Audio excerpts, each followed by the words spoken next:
এই মুহূর্তে আমি রয়েছি বেলাবর পাইলট উচ্চ বিদ্যালয়ের মাঠে।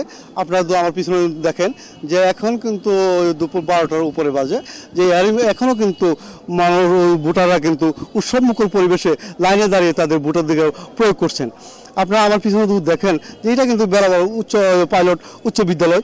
এই কেন্দ্রে কিন্তু সকাল 8টা থেকে ভোট গ্রহণ শুরু হয়েছে, চলবে বিকাল 4টা পর্যন্ত। তো এখন পর্যন্ত কোনো এই বেলাবর পাইলট উচ্চ বিদ্যালয়ে কোনো অপ্রীতিকর ঘটনা ঘটেনি, যা শান্তিপূর্ণভাবে ভোট গ্রহণ অনুষ্ঠিত হয়েছে। এছাড়াও আপনাদের আর একটু জানিয়ে রাখি, নরসিংদী জেলা কিন্তু দুটি উপজেলা ভোট গ্রহণ অনুষ্ঠিত হচ্ছে। একটি হলো মনোহরদী উপজেলা, অন্যটি হলো বেলাবর উপজেলা।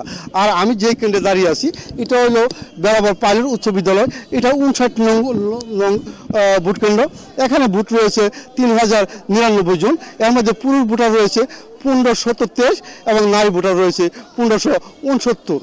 এখন পর্যন্ত যা আমি আপনাদের একটু জানিয়ে রাখি যে 30% ভোট কাস্টিং হয়েছে বলে আমাকে জানিয়েছেন এই কেন্দ্রের রিটার্নিং কর্মকর্তা, যে প্রিজাইডিং অফিসার আমাকে এইটুকু জানিয়েছেন। প্রিজাইডিং অফিসার নাজমুল হোসেন, যার সাথে আমার কথা হয়েছে, তিনি আমাকে জানিয়েছেন যে সকাল থেকে যে শান্তিপূর্ণভাবে ভোট গ্রহণ অনুষ্ঠিত হয়েছে।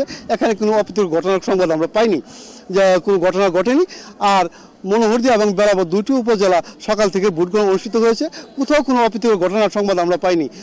যা শান্তিপূর্ণভাবে যা ভোটাররা সকাল থেকে লাইনে দাঁড়িয়ে উৎসবমুখর পরিবেশে তাদের ভোট প্রয়োগ করেছেন।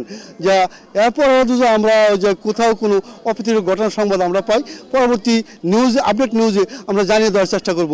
এই ছিল নরসিংদী বেলাবর উপজেলা পাইলট উচ্চ বিদ্যালয় মাঠ থেকে মোহাম্মদ শফিকুল ইসলাম মূর্তি, গ্লোবাল টেলিভিশন নরসিংদী।